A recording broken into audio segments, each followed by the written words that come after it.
Y, oye, y el respetar la independencia de la Corte Suprema creo que forma parte del sistema democrático, incluso del americano. Bueno, tenemos con nosotros ya a Carlos Beltramo, él es el responsable de la oficina del Population Research Institute en Europa. Señor Beltramo, gracias por estar con nosotros. Bueno, muchas gracias por la invitación y bueno, los felicito porque el análisis que habéis hecho hasta ahora es impecable. Esta sentencia, si se confirma, supondrá un tsunami para todo el país, pero también para toda la región, entiendo. Efectivamente, porque de alguna manera la sentencia tiene muchas cosas muy interesantes. La primera de decir es que no es una nueva sentencia sobre la anterior, sino es un reconocimiento de que la previa, la de Roe vs. Wade, incluso la de Casey, que es intermedia, estaban fundamentadas en conceptos errados. ¿Okay? Habla el juez Alito en los fundamentos de una inexistente presencia del derecho al aborto en la Constitución, ustedes lo mencionaban, un débil basamento en los principios constitucionales, y que efectivamente todo lo que sucedió a partir de digamos, esta sentencia fue perjudicial para el sistema norteamericano. El problema es que, por ejemplo, tenemos una sentencia pendiente en Colombia, que ya se dio la sentencia, pero no la justificación, que estamos esperándola, que gran parte de la sentencia se basa en Roe vs. Wade. ¿Qué va a hacer la Corte Constitucional colombiana cuando se quede sin piso? Lo mismo pasa en Brasil, lo mismo en Bolivia. De alguna manera, yo estaba pensando, analizando esto, a veces las leyes se basan en la racionalidad, que es lo que debería ser, y a veces en la voluntad. Esta sentencia, Roe vs. Wade, desde siempre fue basada en la voluntad, y una voluntad autoritaria. Es la primera vez que el sistema norteamericano reconoce que está basado esto en la arbitrariedad de la voluntariedad de los jueces, que no tiene sustento racional, y regresa la decisión sobre el tema del aborto a los diferentes estados, a la soberanía de los estados, donde reconoce nunca debió haber salido. Técnicamente, Carlos, no se está hablando de una derogación de sentencia, sino de la comunicación de que la sentencia ocurrió como consecuencia de una extralimitación de mandato y por lo tanto es nula. Y desde el punto de vista de los efectos, pues si Roe vs. Wade produjo un efecto dominó, me imagino que esta decisión que probablemente tomen los jueces en breve plazo también producirá un efecto dominó en toda Hispanoamérica.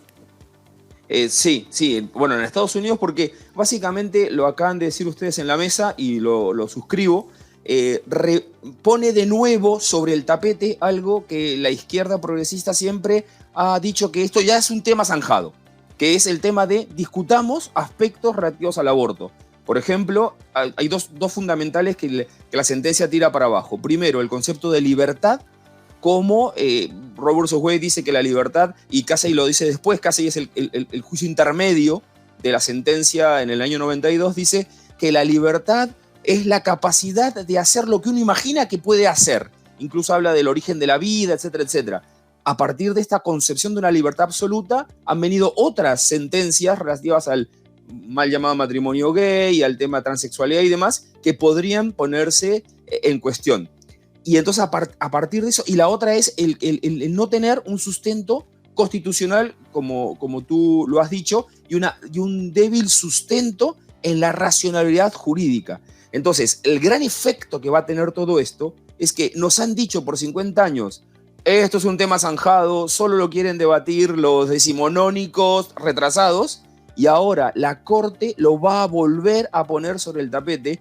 El tema del aborto va a volver a ser un tema a debatir, tenemos que volver a hablar del tema y no dar por hecho de que de alguna manera el derecho de la mujer a hacer lo que quiera con su cuerpo, y abro comillas ahí en esto, es lo que prima frente a todos los otros derechos. Esto es muy importante, porque esto no es solo un tsunami jurídico o legislativo, sino sobre todo cultural. O sea, tenemos que estar preparados para volver a hablar de este tema con paciencia, con tranquilidad, etcétera, pero con firmeza, y decirles, ven, esto no era un tema zanjado. Hay mucho de decir al respecto todavía. En todo caso, señor Beltramo, hay que decir que en Estados Unidos siempre ese debate ha estado encima de la mesa, nunca se ha zanjado, la población está perfectamente dividida y ese debate que en otros países como en España pues prácticamente ha desaparecido, en Estados Unidos está a flor de piel. Un último asunto, ya hemos escuchado a Biden tratando de poner palos en las ruedas e interferir en la decisión judicial, también vimos ayer una manifestación frente a la Corte Suprema,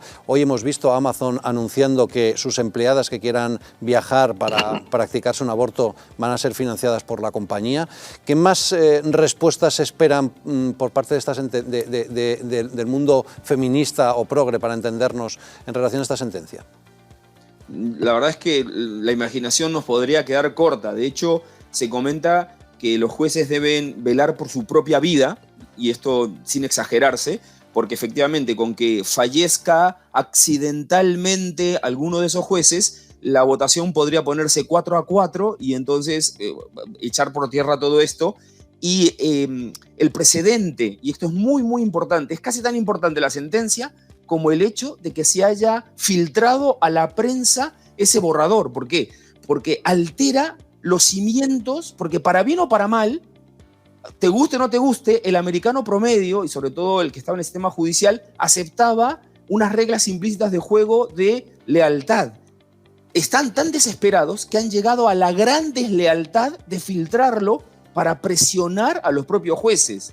Dicho esto, casi cualquier cosa es posible y entonces esperemos que no suceda, esperemos que la Corte, de hecho hay ya algunas recogidas de firmas para que publiquen de una vez la sentencia, porque hasta que no esté publicada no será firme, y que a partir de eso todo el proceso empiece y arranque en Estados Unidos.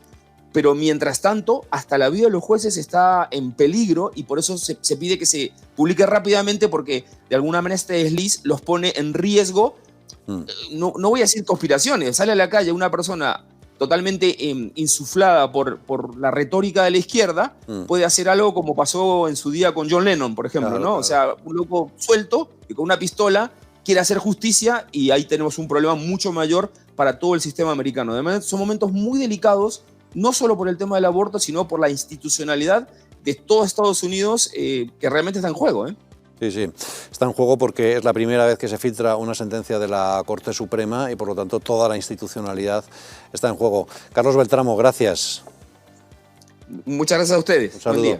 Bueno, yo lo que espero es que los jueces, a pesar de la presión de Biden y de la opinión pública y de la propia Amazon, resistan, porque no solamente está en juego esta sentencia, sino la propia institución de la Corte Suprema. No,